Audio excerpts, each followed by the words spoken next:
안녕하세요. 예. 목소리는 좋네요. 예. 예, 목소리만. 예. 자, 어려웠어요? 예.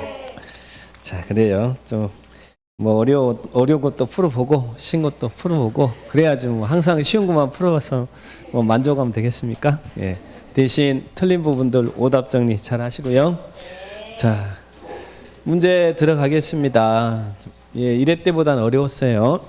자, 1번은 광역계획권 지정 및 광역도시계획에 관한 설명이다. 옳은 것을 모두 골라라. 자, 이게 항상 광역계획권인지 지정인지 수립인지 잘 구분하라고 있어요. 자, 1번은 광역계획권이 같은 도 관할구역에 속해 있을 때는 도지사가 광역계획권을 지정한다. 지정이죠? 지정은 누가 지정해요? 같은 도에 있으면 도지사가, 시도에 걸치면 국장이 지정한다. 그러니까 기억번은 맞는 문장이죠? 예, 맞는 문장. 그 다음에 니은번 광역도시 수립 기초조사 정보체계. 이거 지문 배웠네요. 몇 년마다 변동사항 확인해요? 예, 5년마다 변동사항 확인하고 기초조사 정보체계 구축하면 그리고 변동사항이 있으면 반영한다. 자, 그 다음에 디귿번 광역계획권이 둘 이상의 시도 관할구에 걸쳐 있을 때 광역도시계획은 국장이 단독 수립한다. 지정인지 수립인지 보라고 했어요. 광역계획권 지정은 국장, 그런데 수립은 시도지사가 공동 수립한다. 수립은 공동 수립이죠. 지정은 국장, 수립은 시도지사가 공동 수립한다. 그 다음 1번 시도지사는 광역도시계획을 수립하려면 미리 관계 시도의회와 시장군수 의견을 듣는다. 수립 절차, 기공지수, 기초조사하고 공청회하고 지방의회 등의 의견 청취하죠. 그래서 시도지사가 수립할 때는 시도의회와 관계된 시장군수 의견을 듣는다. 맞죠? 그 다음에 자 미음번은 뭐예요? 광역도시계획 조정이죠. 공동 수립하는데 내용에 대한 협의가 이루어지지 않으면 단독 또는 공동으로 조정을 신청하잖아요. 그러면 신청이 있으면 조정권자는 심의 거쳐서 조정합니다. 근데 국장이면 어디? 중앙도시계획. 조정권자가 도지사면 지방도시계획위원회 심의를 거친다. 맞는 문장이죠? 그래서 맞는 것은 답은 몇 번이 답이에요? 4번이 답이다. 그렇게 정리를 하시면 되겠습니다. 광역계획권 지정인지 수립인지 꼭 구분해서 정리하셔야 돼요. 자, 1번은 맞추셨죠? 예, 맞췄어요. 예. 자, 그 다음에 2번 도시군 관리계획 위반. 자, 관리계획 위반에 관한 설명이다. 틀린 것은. 자, 2번 우리 지구기사지 위반할 때 기열지 협신결하죠. 기초조사하고 공청회하고 지방의회 등의 의견 청취하죠. 1번 해당 지구단위 계획구역 안에 나대지 면적이 구역 면적의 2%에 미달할 때는 토지 적성평가 생략할 수 있다. 자, 우리 기초조사, 관리계획 위반할 때 기초조사 하는데 기초조사 내용에는 토지 적성평가, 재취약성 분석, 환경성 검토 포함하는데 그놈들이 생략할 수 있는 게 있죠. 그런데 공통 생략사항이 뭐였어요? 그죠? 이런 지구 단위가 어찌고 저찌고 그러면 이것은 공통 생략사항. 지구 단위와 해제는 공통 생략사항. 그러니까 토지 적성평가 생략할 수 있다. 이래도 맞고 환경성 검토 생략할 수 있다. 이래도 맞고 재취약성 분석 생략할 수 있다. 이래도 맞고 기초조사 생략할 수 있다. 이래도 맞아요. 지구 단위와 해제는 공통 생략사항. 맞죠? 자, 그 다음에 2번 관리계획 위반할 때 제일 중요한 것은 주민의 위반 제한이라고 그랬잖아요. 주민이 위반권자에게 위반해 주세요라고 제안할 수 있는데 주민이 제안할 수 있는 사항은 기지, 산대, 입 5가지 있는데 근데 제안할 때 동의 얻어서 제안하라고 그랬죠. 근데 기반 시설의 설치, 정비, 개량에 대해서는 얼마 이상의 동의? 5분의 4, 요 놈만 5분의 4고 나머지 지산대 입은 3분의 2 이상의 동의 얻어서 제한하죠. 요 놈만 5분의 4잖아요. 기반시설의 설치, 정비, 개량. 그리고 또 이 제한할 때 토지 면적 5분의 4인데 여기에 국공유지 면적이 있으면 국공유지 면적은 포함해요, 제외요? 제외. 국토계획법은 제외. 동의자 수 산정할 때 여기 도시개발법에서는 포함이죠. 자, 그런데 개발법은 제외. 5분의 4. 그래서 틀린 것은 답은 2번이 틀렸잖아요. 5분의 4. 3분의 2, 5분의 4. 근데 왜 이렇게 많이 틀렸을까? 자, 5분의 4 이상. 요것만 5분의 4고 나머지 시산 대입은 3분의 2예요. 자, 보시고. 그 다음에 3번은 입안할 때 주민의 의견 청취하는데 주민의 의견 청취를 입안권자가 생략할 수 있는 사항이 있잖아요. 뭡니까? 기밀을 요하는 사항은 생략할 수 있죠. 근데 기밀은 누가 요청할 때 중앙행정기관의장이 요청할 때는 이때는 입안권자가 기밀을 요하는 사항입니다 라고 요청이 있으면 생략할 수 있잖아요. 주민. 그리고 경미한 사항의 변경도 생략할 수 있다. 그래서 맞죠. 그 다음에 4번은 입안권자 물었죠. 입안권자는 원래 6명 입안권자지만 국가계획과 관련됐을 때 국장이 입안할 수도 있나요? 관리가 입안할 수 있죠. 그리고 또 입안권자가 입안을 할 때 지방의회 의견을 들어야 되는 대표적인 사항이 뭐예요? 용도 지역, 용도 지구, 용도 구역을 지정하고 변경할 때는 지방의회 의견을 들어야 된다. 그죠? 자, 그렇게 정리를 합니다. 그래서 답은 여기는 2번이 틀렸어요. 주민의 입안 제한 꼭 기억하셔야 돼. 기반시설만 5분의 4, 나머지 지산 대입은 3분의 2. 그래서 부분 체크하시고.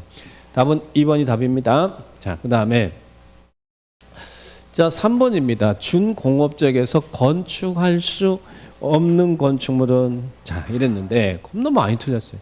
우리 용도 지역에서는 용도 지역이 지정되면 그에 따른 행위자는 우리 법 시행령에서 두는데 건축할 수 있는 건축물을 열거하는 방식으로 행위 제한이 있는 게 있고 건축할 수 없는 건축물을 열거하는 방식으로 행위 제한이 있잖아요. 그런데 그중에 건축할 수 없는 건축물을 열거하고 있는 지역이 어디예요? 할 수 있는 게 좋아요? 할 수 없는 게 좋아요? 할 수 없는 거 이거 빼고 나머지 다 할 수 있다니까 좋잖아요. 자, 우리 요약집은 23페이지에 있죠. 자, 건축할 수 없는 거 어디에서는 건축할 수 없는 방식으로 열거하고 있어요. 아무래도 토지용이 많은 지역이 있죠. 준주거, 주거적 중엔 준주거적, 상업적 다, 그리고 공업적은 준공업적, 그리고 비도시적인 계획관리적은 건축할 수 없는 거죠. 이런 거 할 수 없다라고 열거하고 있죠. 자, 그 중에 중공업적은 할 수 없는 게 딱 2개 있으니까 너무 출제하기 편하다. 그러면 중공업적에서 할 수 없는 것은 유락시설, 유락시설은 이 상업적에서만 설치할 수 있잖아요. 그러니까 유락시설은 중공업적에서 할 수 없어요. 그리고 또 뭐 묘지 관련시설 요 2개 빼고 나머지 다 할 수 있잖아요. 조례가 규제하지 않으면. 그래서 준공업적에 할 수 없는 23페이지에 요약집에 나왔죠? 중공업적에 할 수 없는 건축물. 저 이거 골라라 이거잖아요. 중공업적에서 할 수 없는 것은 유락시설과 묘지 관련시설만 할 수 없고 나머지 다 해요. 자, 그러면 이제 여기서 할 수 없는 건축물 나왔으니까 1번 유흥주점이 무슨 시설이에요? 유락시설이잖아요. 유락시설. 룸사롱이잖아요. 유락시설은 유흥주점은 상업적에서만 할 수 있어요. 뭐 주거적 가서 뭐 룸사롱 찾고 그러면 안 돼요. 자, 그러니까 답은 1번이 답이잖아요. 유락시설은 공업적에서 할 수 없어요. 유락시설은 상업적에서만 할 수 있어요. 그럼 아파트 가능합니까? 아파트? 이 2개 빼고는 다 할 수 있으니까 준공업적 아파트 됐다고 그랬잖아요. 공업적에서는 전용 공업적은 주택 자체가 안 되고 그리고 일반 공업적은 아파트 안 되지만 준공업적은 아파트 됩니다. 자, 그러니까 되고 독서실은 2종 근생이죠. 그리고 고등학교는 교육연구시설 그리고 호텔 숙박시설 다 가능합니다. 준공업적에서 할 수 없는 것은 유락시설과 묘지 관련 시설에만 할 수 없다. 이렇게 기억하셔야 돼요. 답은 1번이 답이에요. 1번이 답이다. 많이 틀렸어요. 왠지 안 될 것 같은 느낌 안 들어요? 중공업적에서 룸사롱 같은 거 설치하면 되겠어요? 열심히 일해야지.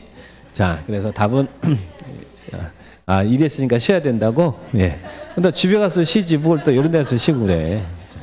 자, 그러면 그 다음에 이 4번도 왜 이렇게 많이 틀렸어요? 4번 제가 여러 번 강조했잖아. 우리 용어 정리해서 이런 종류 분류가 시험에 제일 잘 나오니까 우리 기반시설이 있는데 7개로 나눠놨잖아요. 그게 이제 그런 분류를 정리를 하셔야 되는데 기반시설 종류와 해당 시설 연결이 틀린 것은 나왔어. 자, 주차장은 무슨 시설요? 주차장은 교통시설. 요약집 뭐 36페이지에 있죠? 주차장은 교통시설. 그래서 교통시설은 말 교통스러운 거잖아요. 그래서 뭐 도로니 철도니 항만이 공항이니 자동차 정류장이니 주차장이니 뭐 이런 차량 검사 및 면허시설 이런 것들 다 교통시설이잖아요. 그죠? 그 다음에 공간시설, 공고공지. 공간시설은 제가 뭐 생각을 하고 있어요? 휴식 공간. 그래서 어디 가서 휴식해? 공원, 광장, 녹지, 유원지, 그리고 공공공지가 뭐예요? 쉼터라 그랬잖아요. 그러니까 공공공지 공간 시설이다. 그리고 방제 시설은 죄를 대비하는 시설이죠. 그래서 하천, 유수지, 저수지. 유수지란 흐르는 물 범람하는 거 막아두는 시설이 유수지잖아요. 담아두는 시설. 방제 시설 맞죠? 그다음 유통 공급 시설은 말 그대로 유통 공급이잖아요. 그래서 유통 시설 공급, 전기, 수도, 가스, 통신 이것들 뭐 같이 공동 수용하는 공동구. 그리고 시장도 유통하잖아요. 유통. 그러니까 시장도 유통 공급 시설 맞습니다. 그다음 보건위생시설, 수질오염 방지시설. 제가 보건위생시설은 뭐 생각하라고 했어요? 죽음, 그죠? 죽음. 그렇게 대답을 잘하는데 왜 틀릴까? 예? 예. 보건위생시설은 장사시설, 도축장, 종합의료시설 이런 게 보건위생시설이잖아요. 그러면 수질오염 방지시설은 뭐였어요? 예, 환경기초시설. 그래서 제가 환경기초시설은 5개 외워놓으시라고 그랬어요. 무조건.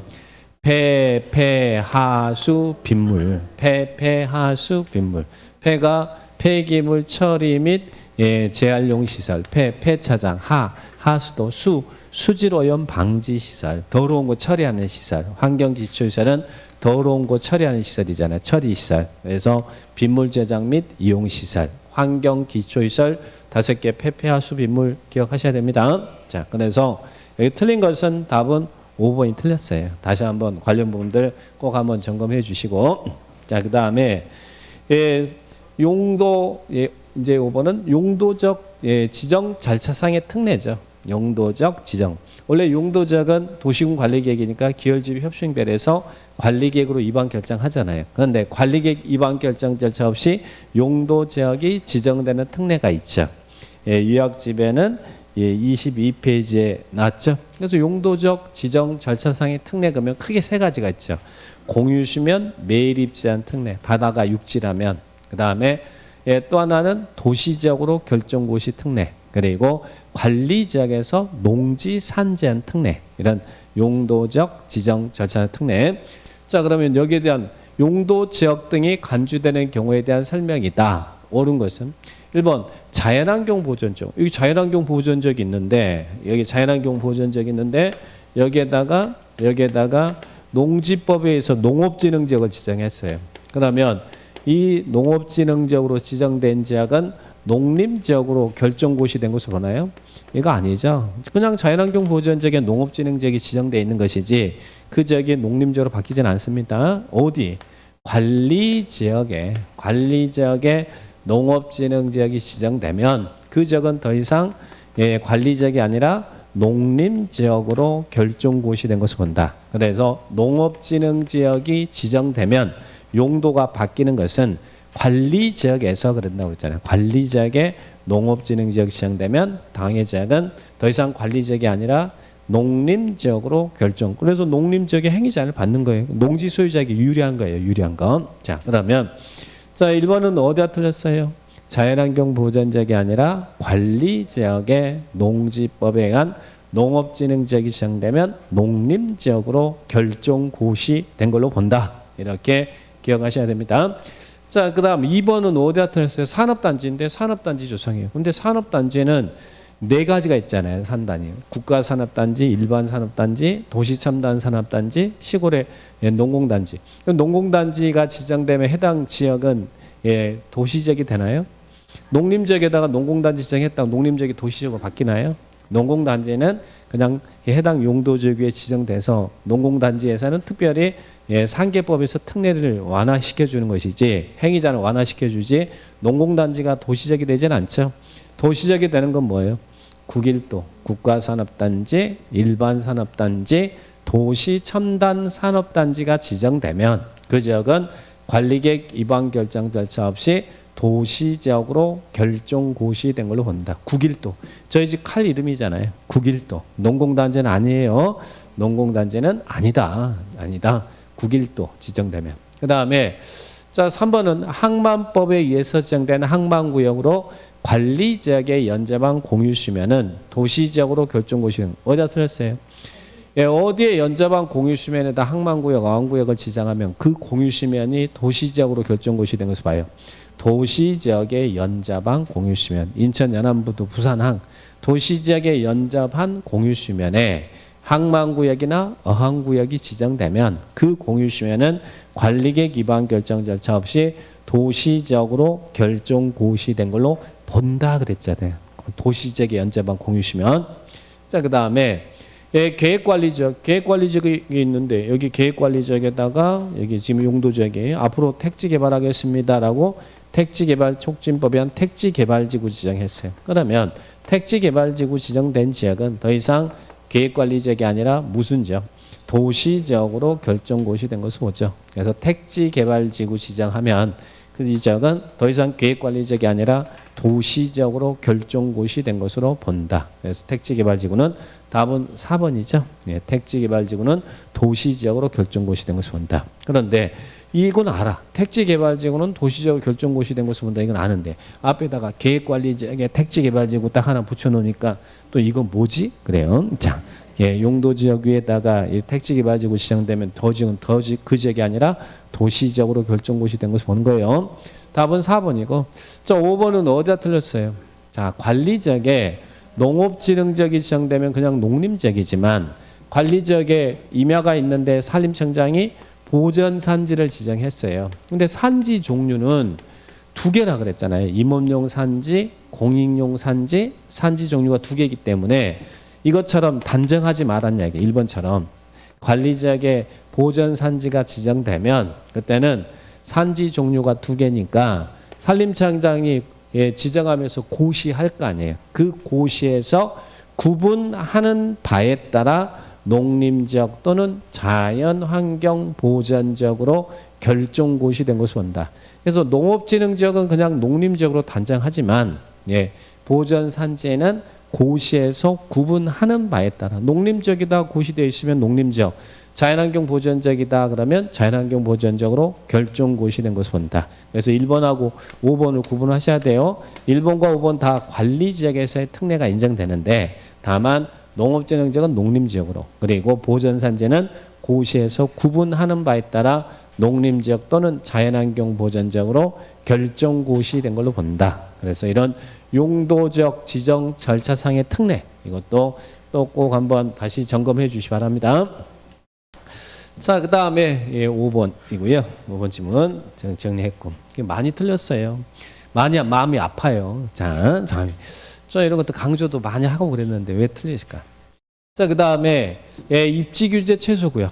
자, 이 부분 입지규제 용도구역은 이제 나오면 올해는 입지규제 최소구역이 나올 확률이 높다 그랬잖아요. 입지규제 최소구역. 시가조정구역은 이미 출제가 2번이나 출제됐으니까 입지규제 최소구역은 도시정비 촉진하고 지역 거점을 육성할 필요가 있을 때 도시군 관리계획으로 입지규제 최소구역을 지정하죠. 자, 그런데 우리 법에서는 너무 좋은 제도니까 이런 지역에 지정해라고 법에 지정 대상 지역을 열거해 주고 있잖아요. 자, 그 부분을 물어본 겁니다. 자, 요약집에는 33페이지에 입지규제 최소구역이 나와 있죠. 자, 그러면 지정 대상 지역이 아닌 것은 나왔습니다. 자, 1번 터미널을 중심으로 주변 지역을 집중적으로 정비할 필요가 있다. 자, 입지규제 최소구역 지정할 수 있죠. 자, 뭐 철도 역사라든지 터미널이라든지 항만이라든지 이런 지역을 중심으로 주변 지역을 정비할 필요가 있을 때 입지규제 최소구역 지정할 수 있다. 그 다음에 3개. 자, 포인트는 3개죠. 3개 이상의 노선이 만나는 대중교통결절지역으로서 몇 킬로? 1km 이내에 위치한 지역. 자, 그러면 입지규제 3개 1km 기억하시고 그 다음에 세 번째는 노불량 건축물이 밀집한 상업지역의 정비가 시급하다. 자, 그러면 노불량 건축 밀집한 상업지역의 정비가 시급하면 입지규제 최소구역 지정할 수 있나요? 상업지역 아니라고 그랬잖아요. 주공정비라 그랬잖아요. 주거지역 또는 공업지역의 정비가 시급한. 올해 간평 지문이 3번 지문이 나왔어요. 예, 주거지역, 공업지역의 정비가 시급한 지역, 주공정비. 주거적 공업지역의 정비가 시급한 지역은 입지규제 최소구역 정할 수 있죠. 그 다음에 답은 여기는 그래서 3번이 답이에요. 3번이 답이고 4번은 활성화지역, 근린재생 활성화지역, 또 도시경제 기반형 활성화지역 이런 활성화 지역은 이제는 근린재생이든 도시경제 기반형이든 활성화 지역은 다 입지규제 최소구역 지정할 수 있어요.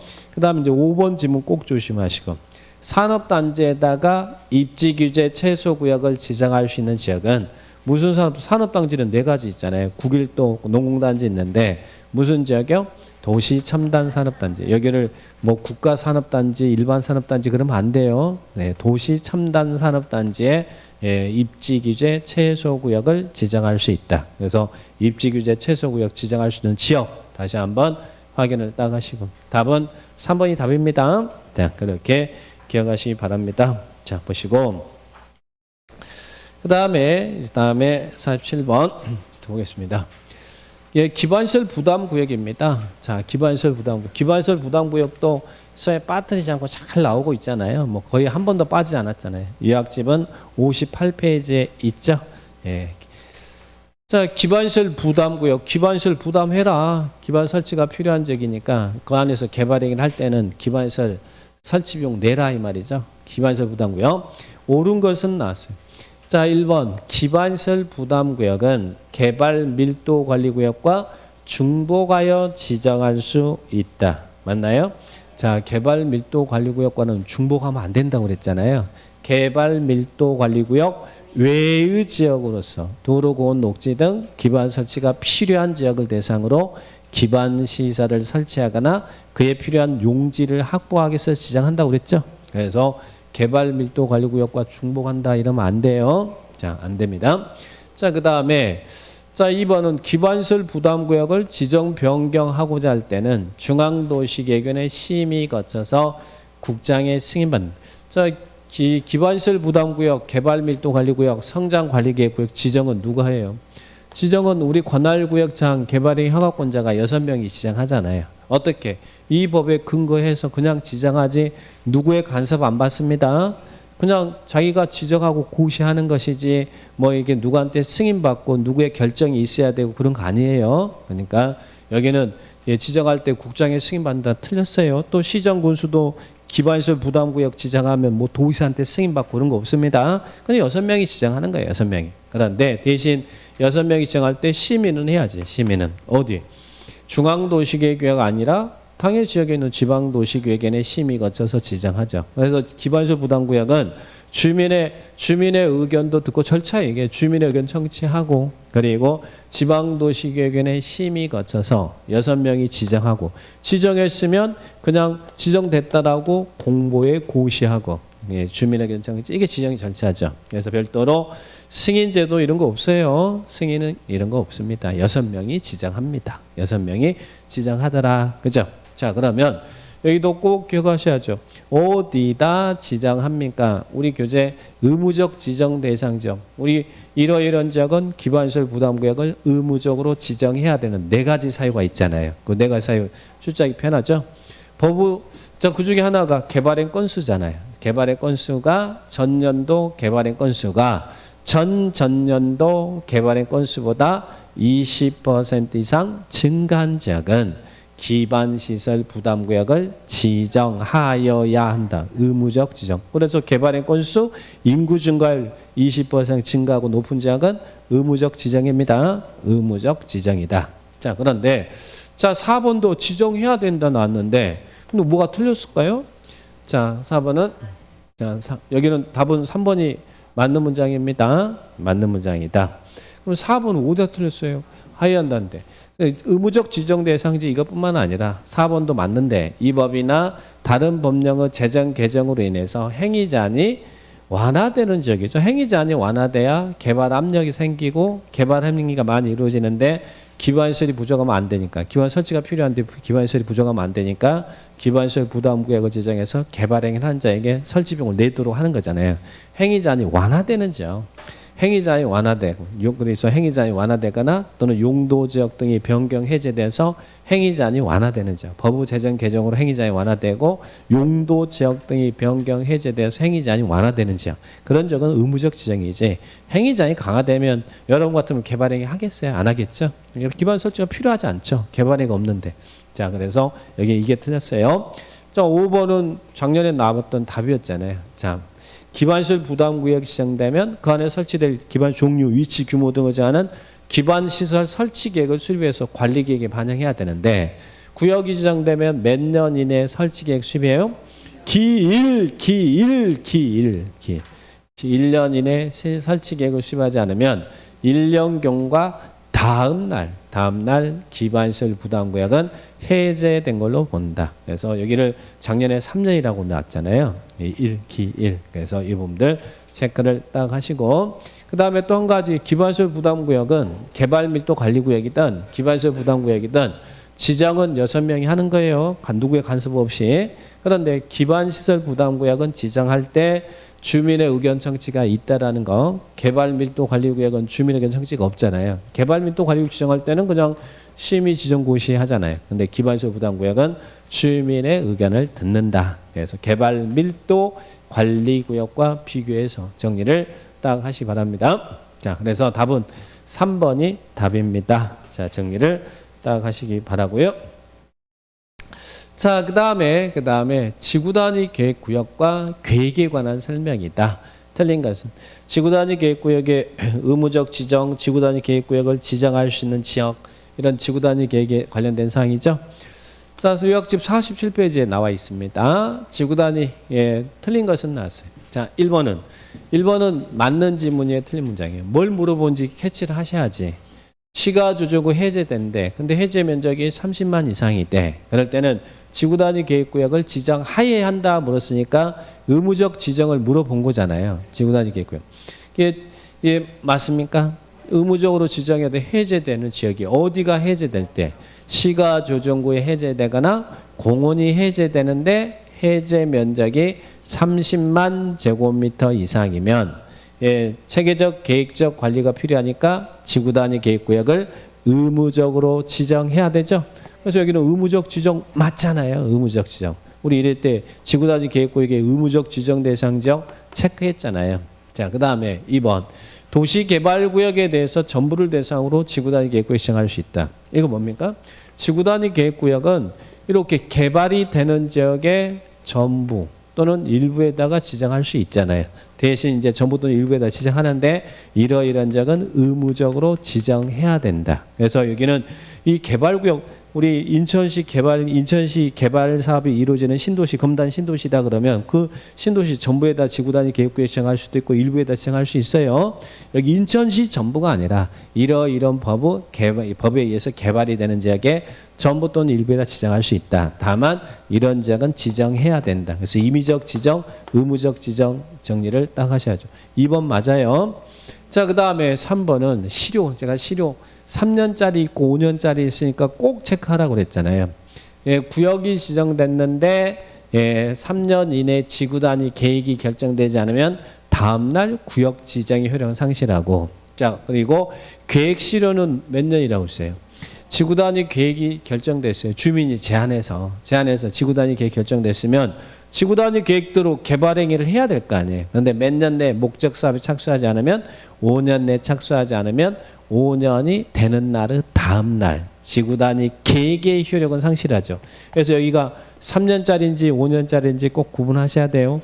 구역을 물어보면 3년, 여기처럼 계획 나오면 5년. 그래서 3년 실효 두 개가 있으니까 3년짜리, 5년짜리. 그리고 무조건 실효는 언제? 다음 날. 이렇게 정리했죠. 자, 그러면 여기도 맞는 지문인가요? 3번도 맞고. 그럼 4번은 보정관리지역의 주거개발진흥지가 지정된 경우 당해 지구를 체계적으로 개발하기 위해서 지구단위 계획구역 지정할 수 있다. 이거 딱 보면서 이제 개발진흥지구가 나왔고 도시가 아닌 지역의 개발진흥지가 나왔어. 그러면 도시적 외의 개발진흥지구에다가 지구단위 계획구역을 지정하려면 위치 요건이 충족이 돼야 된다고 그랬잖아요. 일명 135 작전. 그래서 주거개발진흥지구는 어느 지역 위에 있어야 된다고 했어요. 도시적 외의 지역에서는. 주거개발진흥지구는 계획관리지역 위에 주거개발진흥지구가 지정되면 해당 지역은 지구단위 계획구역 지정에서 개발할 수 있다고 그랬죠. 주거개발과 특정개발은 계획관리지역 위에, 도시적 외의 개발진흥지구는 위치 요건 충족해야 돼요. 그리고 산업유통개발진흥지구는 어느 지역 위에 있어야 돼. 산업유통개발진흥지구는 계획관리지역에 있거나 생산관리지역에 있거나 농림지역에 위치하거나 그리고 관광휴양은 도시적 외지역이면 다 된다. 그래서 위치 요건 개발진흥지구가 도시지역에 있으면 상관없는데 도시적 외의 개발진흥지구는 일정한 지역에 위치하고 있어야 거기에 지구단위 계획구역 정할 수 있어요. 이게 135 작전을 할 때 우리 135 작전이잖아요. 그러니까 여기는 4번은 보정관리지역이 아니라 계획관리지역에 위치한 주거개발진흥지구에 지구단위 계획구역 지정할 수 있어요. 개발진흥지구 나오면 도시적 외의 개발진흥지구 나오면 반드시 위치부터 찾아요. 예, 위치부터 찾아라. 답은 여기는 틀린 것은 4번이 틀렸죠. 4번이 틀렸다. 그리고 자 도시적 외지역에 우리 이제 그 유학집에 표 있잖아. 표. 도시적 외지역에 지구단위 계획에 의해서 완화될 수 있는 것은 예, 건축 제한 완화할 수 있고 건폐율 용적률 완화할 수 있는데 해당 용도적 개발진흥지구에 정되는 건폐율은 얼마? 건폐율은 1.5배, 용적률은 200% 이내에서 건폐 용적률 완화 적용할 수 있다. 그죠? 요거 바뀌니까 잘 조심하셨다고 그랬죠. 도시든 도시가 아닌 지역이든 지구 단위 계획에 의해서 완화될 수 있는 건폐율 용적률 맥스는 똑같다고 그랬죠. 그래서 이 부분들 이렇게 도시적 외지역에서는 지구 단위 계획을 통해서 해당 용도 지역에 적용되는 건폐율은 1.5배, 용적률은 2배 이내에서 완화 적용할 수 있다. 그래서 이런 실효 규정 알아두시고 이런 법률 규정 완화하는 것, 위치 요건 알아두시고 지구 단위 계획구역을 지정할 수 있는 지역, 의무적으로 지정해야 되는 지역 이런 규정들 다 체크를 해 놓으셔야 됩니다. 답은 3번, 4번이 답이죠? 4번이 답이다. 많이 틀리셨네. 예, 이게 문제를 이렇게 얼른 이제 포인트를 잘 잡아서 체크하시고 가야 되는데. 자, 그 다음에 이제 9번. 개발행위 허가 절차. 개발행위 허가 절차. 도시군 계획 사업에 의하지 않고 우리가 이러이러한 행위를 할 때는 허가를 받아라. 옳은 것은 낫죠. 자, 여러분이 허가 받았어. 개발행위 허가 받았어. 근데 허가 받은 사항을 변경할 거예요. 변경할 때도 허가 받아야죠. 근데 경미한 변경은 변경합니다라고 통지하면 되죠. 지난주에 이거 언급됐던 거예요. 자, 그러면 개발에 허가받은 사항 중 사업 면적을 5% 범위 내에서 축소하는 경우에는 변경 허가를 요하지 않는다. 맞아요? 틀려요? 맞죠? 예, 5% 범위 내에서 축소는 예, 축소합니다라고 통지하면 된다.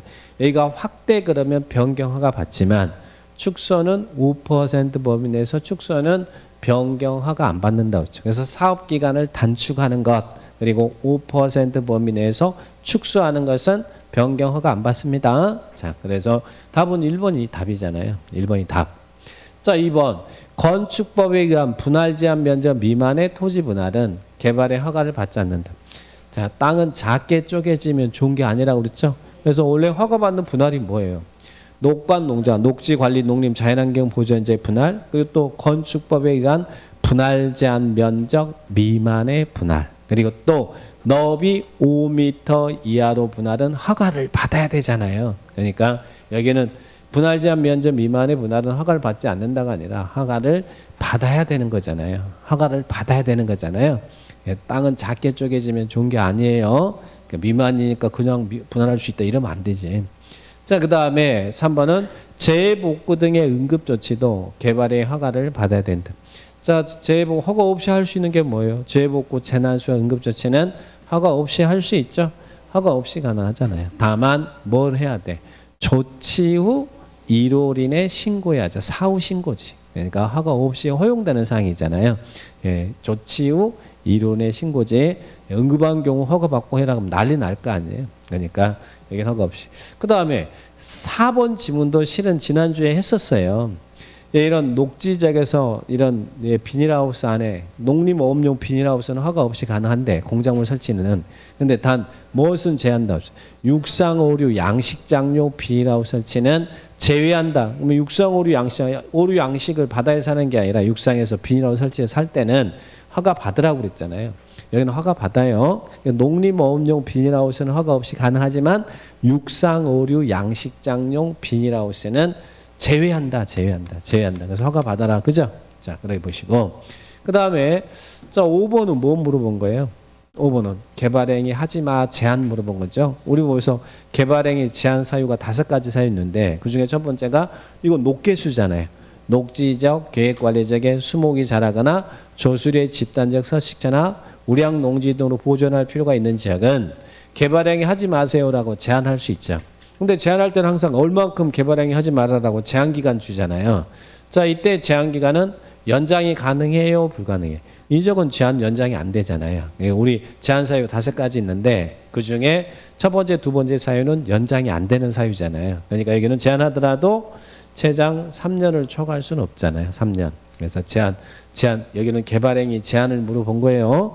1-1에 한해 3년 이내 기간 동안 제한하고 연장은 안 되는 지역이잖아요. 그래서 제한 나오면 3년 초과 금지인지 5년 초과 금지인지 구분해서 제한 기간을 꼭 체크를 해 주셔야 돼. 그래서 여기는 맞는 것은 답은 9번은 1번이 답입니다. 자, 1번이 답.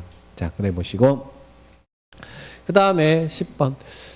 성장 관리 계획입니다. 자, 우리 이게 정답률이 제일 작네요. 세상에 정답률이 6.9%네. 10%도 안 나왔어요. 자, 성장관리계획 작년 그 작년에 시험에 출제가 됐었고 성장관리계획은 교재는 페이지 55페이지에 나왔어요. 자, 성장관리계획 구역 성장관리계획 자 그렇게 나오는데 55페이지가 밑에 55페이지 밑에 하단 56페이지 상단에 있습니다. 옳은 것을 모두 골라봐라. 자, 먼저 성장관리계획 구역은 지정의 취지가 뭐였어요? 녹지적, 관리적, 농림적, 자연환경 보전적의 난개발의 우려가 있는 지역에 난개발을 막기 위해서 관할구역의 장이 성장관리계획구역을 지정할 수 있다고 그랬죠. 그럼 성장관리계획구역은 어디는 지정하지 않아. 주거적, 상업적, 공업적에는 지정 대상 지역이 아니다 이렇게 기억하셔야 돼. 자, 그러면 기억번은 군수는 주변 이용, 토지 이용 변화 등 향후 시가화가 예상되는 농림지역에 대해서 성장관리계획구역을 지정할 수 있다. 성장관리계획구역은 6명이 지정하잖아요. 자, 6명이. 그러면 시가화가 예상되는 농림지역 지정할 수 있나요? 그렇죠. 시가화 예상되는 농림지역, 녹과 농자의 성장관리계획 구역 지정할 수. 시가화가 예상된다든지 무질서한 개발이 진행되고 있다든지 연계하여 관리가 필요하다든지 뭐 이런 지역의 녹과 농자에는 성장관리계획 구역 지정할 수 있잖아요. 여기가 이제 주거적, 상업적, 공업적 나오면 틀리잖아요. 그래서 여기는 맞는 지문입니다. 맞는 지문이다. 자, 문제는 니은번 때문에 아마 답을 못 찾았을지 않을까. 자, 그러면 성장관리계획이 수립돼 구역이 지정되고 성장관리계획이 수립됐어요. 그러면 성장관리계획이 수립되면 여러분들은 그 안에서 개발행위를 할 때 어떻게 해야 돼요? 성장관리계획대로 개발행위를 해야 되죠? 성장관리계획도 개발행위해야 되잖아요. 그러면 성장관리계획대로 개발행위를 하면 여러분이 이뻐요, 안 이뻐요? 이쁘니까 성장관리계획구역에서 개발행위 허가 신청이 있으면 허가권자는 도시계획위원회 심의 거치지 말고 허가해 주란 이야기. 이쁘니까 절차 생략해 주란 이야기예요. 자, 요 지문은 우리 유학집의 54페이지에 첫 번째 박스의 박스 안에 밑에 자, 거기에 이런 지문이 보여요. 지구단위 계획 또는 성장관리계획을 수립한 지역에서 하는 개발행 허가는 중앙도시계획위원회, 지방도시계획위원회 심의를 거치지 않는다. 이쁘니까 지구단위 계획이 수립된 지역이나 성장관리계획이 수립된 지역에서 개발행 허가는 도시계획위원회 심의 없이 허가해 주라고요. 예, 허가권자에게 하는 이야기예요. 이쁘니까 절차 생략하고 해줍니다. 그러니까 요즘은 맞아요. 심의를 거치지 않는다. 그래서 성장관리계획이 수립된 지역이나 도시 지구단위 계획이 수립된 지역에서 개발의 허가는 이쁘니까 절차 생략해주고 또 뭐 또 해주고 이쁘니까 더 질 수 있도록 건폐율 용적률도 완화해주고 그죠? 근데 자 건폐율은 해당 용도지역에 적용되는 건폐율 플러스 올라가고 용적률은 어디에서만 계획관리지역에서만 용적률 완화해주죠. 원래 계획관리 용적률이 100%인데 성장관리계획이 수립되면 성장관리계획이 수립된 계획관리지역에서는 얼마까지? 125%까지 완화할 수 있잖아요. 그러니까 여기는 맞는 지문이죠. 그래서 성장 관리 계획이 수립된 지역에 대한 질문인데 다 맞다. 다 기억, 니은, 디귿이 다 맞다. 그래서 답은 5번이 답입니다. 자, 성장 관리 계획이 수립된 지역에 이런 옳은 것은 정리를 딱 하시면 되겠습니다. 자, 그다음에 11번은 도시군 계획 시설 사업입니다. 이건 지난주에도 한번 도시군 계획 시설 사업을 점검해 봤고요. 예. 요약지 보면 41페이지 전후로 해서 쭉 걸쳐 있어요. 자, 틀린 것은 나왔어요. 1번 도시군 관리 계획으로 결정된 하천의 정비 사업은 도시군 계획 시설 사업에 해당된다. 아까 하천은 여러분 기반 시설이에요, 아니에요? 기반 시설이잖아요. 방제 시설. 그러면 기반 시설이 관리 계획으로 결정되면 우리는 그 시설을 무슨 시설이라고 그래요? 도시군 계획 시설이라고 하죠. 그러면 이 관리 계획으로 결정된 이 도시군 계획 시설을 설치하고 정비하고 개량하는 사업은 도시군 계획시설 사업이죠. 그래서 관리계획으로 결정된 하천을 설치하고 정비하고 개량한 사업은 도시군 계획시설 사업입니다. 자, 이래 보시고. 자, 그러면 2번은 뭐 물어본 거예요?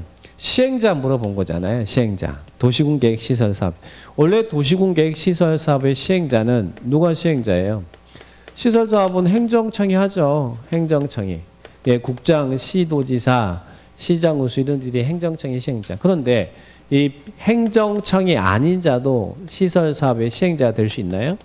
행정청이 시행자를 지정해 주면 예, 그 행정청이 아닌 자도 시행자 될 수 있잖아요. 그런데 이 행정청이 아닌 자에는 예, LH 같은 공공사업자도 있고 현대나 삼성 같은 민간사업 시행자도 있죠. 그런데 공공사업자가 시행자 지정을 받을 때 뭐 토지 소유자의 동의를 얻어야 된다든지 이런 지정의 요건이 있어요, 없어요? 여기는 요건 없어. 그냥 지정 받으면 돼요. 근데 민간 사업자가 지정을 받을 때는 지정의 요건이 필요합니까? 어떤 요건이 필요했습니까? 그 대상 구역의 토지 면적 3분의 2 이상 소유하고 총수 2분의 1 이상의 동의 얻어와야 지정을 받을 수 있죠. 그러면 2번 같은 경우는 지금 시행자가 LH대, LH면 공공사업자잖아요. LH가 시설사업 시행자 지정을 받을 때는 사업 대상 토지 면적 3분의 2 이상 소유자의 동의 얻어야 되나요? 공공사업자는 지정의 요건이 필요 없다. 동의가 필요 없다. 3분의 2든 2분의 1든 그런 거 필요 없대요. 민간 사업자일 때 지정의 요건이 필요하다. 그래서 그 부분들 정리를 딱 하셔야 돼. 자, 그러면 3번은 이들이 이제 시행자잖아요. 그럼 이들이 사업을 할 때 안 준다 그러면 예, 이 강제로 뺏어올 수 있나요? 시행자에게는 토지 등의 수용 사용권 인정한다고 그랬잖아요. 그래서 이 시설 사업의 수용 방식이니까. 근데 인접이란 단어 나오면 안 되지만 시행자에게는 토지 등의 수용 사용권이 인정돼요. 예, 수용 사용권이. 자, 그다음에 4번은 예, 공공시설 귀속. 요 지문도 꼭 기억하셔야 됩니다.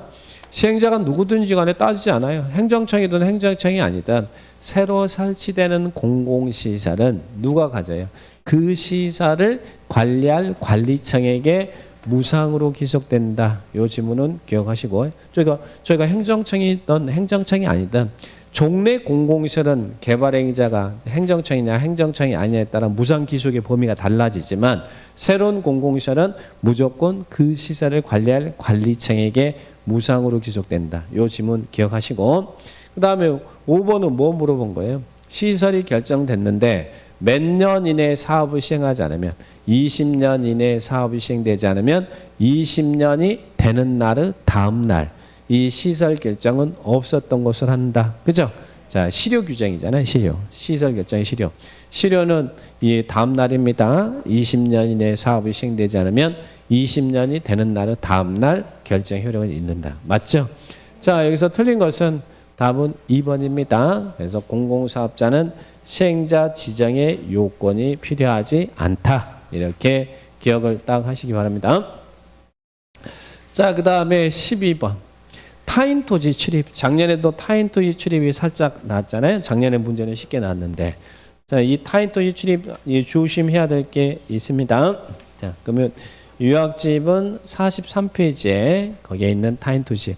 우리 타인 토지 계획 수립을 위한 기초조사라든지 시설 사업을 위한 준비 절차라든지 지가 동향이라든지 이럴 때 타인 토지에 출입할 수 있고 또 조사 측량하는데 장애가 되는 물건이 있으면 장애물로 보고 제거 변경할 수 있다. 그래서 우리 법에서는 출입의 절차, 장애물 제거 변경할 때 절차, 자 그런 절차 규정을 두고 있죠. 자 그걸 봅니다. 틀린 것은 나왔어. 장애물을 이전 조사 들어가서 조사 측량하는데 장애가 되는 물건이 있대. 그러면 이전 제거할 수 있어요, 없어요?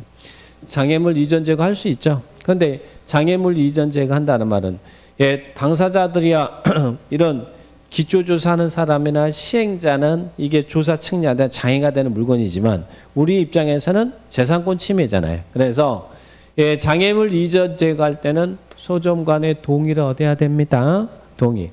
타인 토지 출입할 때는 동의 얻어야 얻잖아요. 출입할 때는 손실이 발생하면 보상해 주니까 출입할 때는 소유자, 점유자, 관리인의 동의가 필요하지 않습니다. 근데 장애물 이전 제거할 때는 소점관의 동의를 얻어야 된다는 걸 기억하셔야 돼요. 소점관의 동의를 얻는다. 그래서 출입하고 장애물 이전 제거하고 요거 비교해서 정리를 하라는 이야기예요. 자, 그러면 이전 제거할 때는 소유자, 점유자, 관리인의 동의를 얻어라. 자, 그다음에 2번. 출입의 절차입니다.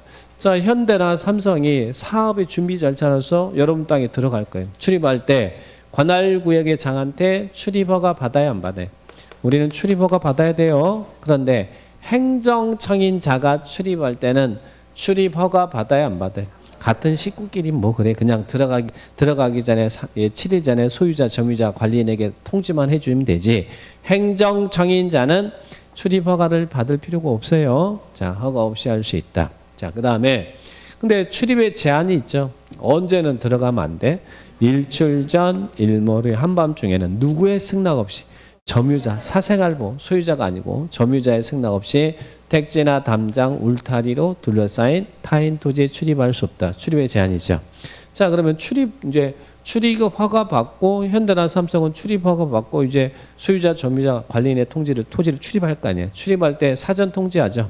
출입할 때는 몇일 전에 소점관에게 통지, 7일 전. 장애물 제거 변경할 때는 3일 전 통지. 그래서 출입할 때는 7일 전 통지, 출입할 때는 소점관의 동의 필요하지 않다. 그런데 장애물 제거 변경은 소점관의 동의도 얻어야 되고 또 3일 전에 출입 3일 전에 통지해야 된다. 3일인지 7일인지 구분을 하셔야 돼.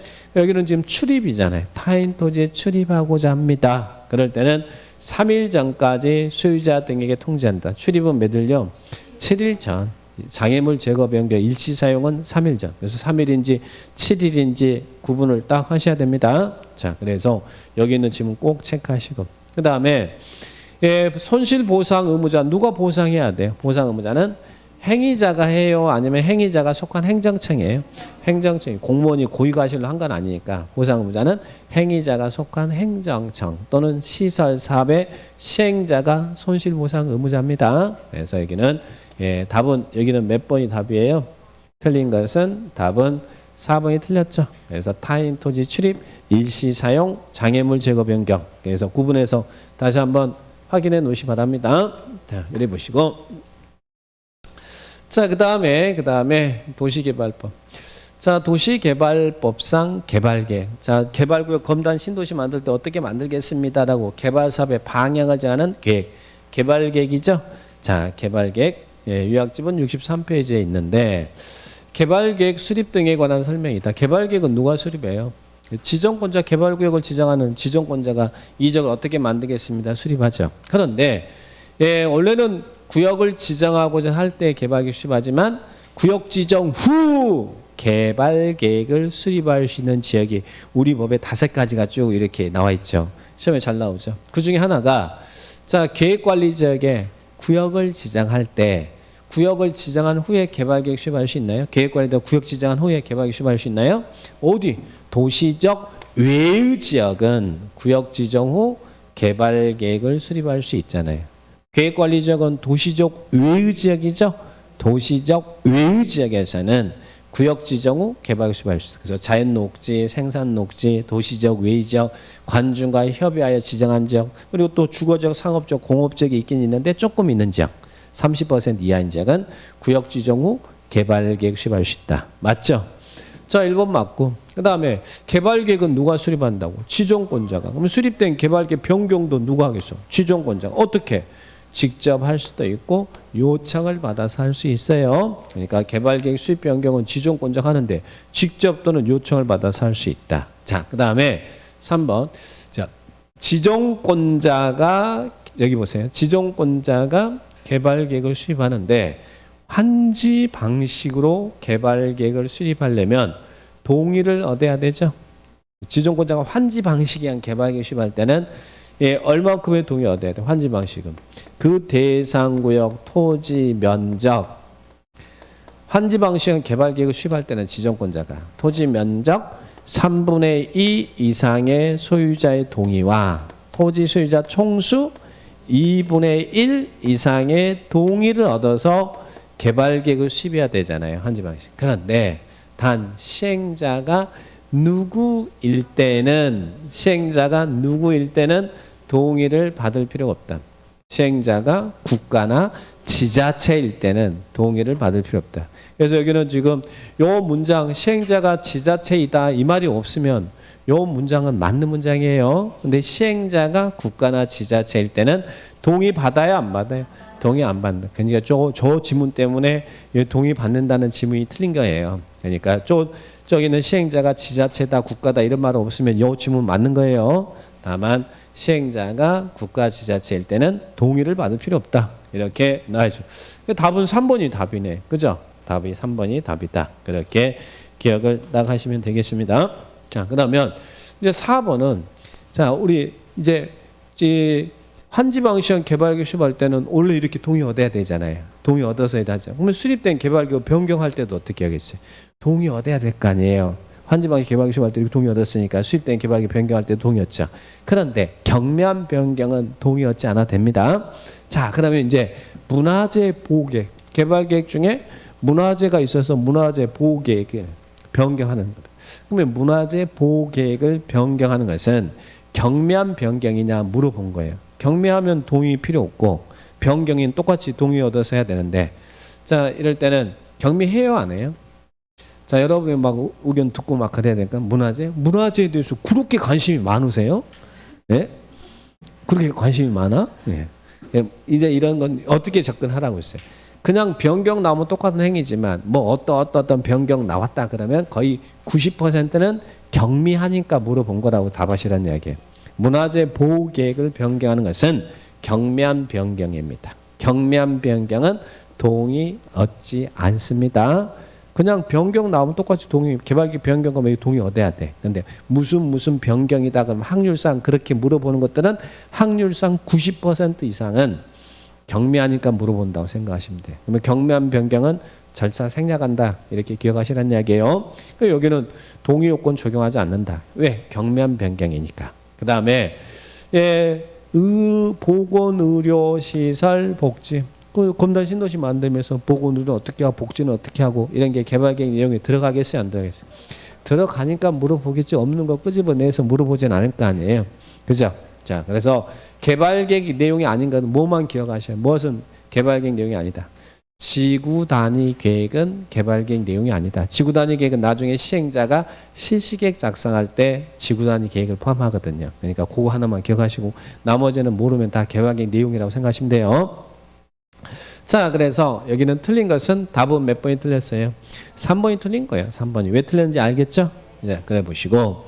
자, 그 다음에 14번. 자, 이런 거 나오면 땡큐 해야지. 땡큐. 구역 지정 후 개발계획 내용에 포함할 수 있는 사항. 아까는 구역 지정 후 개발계획을 수립할 수 있는 지역이고 이제는 구역 지정 후 개발계획 내용에 포함할 수 있는 사항. 요약집 65페이지에 있죠. 구역 지정 후 개발계획 내용에 포함할. 그래서 우리 개발계획 내용이 쭉 열거돼 있잖아요. 그중에 13, 14, 15, 16은 구역 지정 후 개발계획 내용에 포함할 수 있다. 그래서 우리는 어떻게 외웠어요? 순이마 비센다 그랬잖아요. 순이마 비센다. 순이마 비센다 나는데 이게 어디에 나오는지 몰라. 자, 순이마 비센다. 구역 지정 후 개발계획 내용에 포함할 수 있는 사항. 자, 여기 있잖아요. 순환개발 등 단계별 사업 추진이 필요한 경우 그 사업 추진에 관한 계획은 구역 지정 후 개발 계획 내용을 포함했습니다.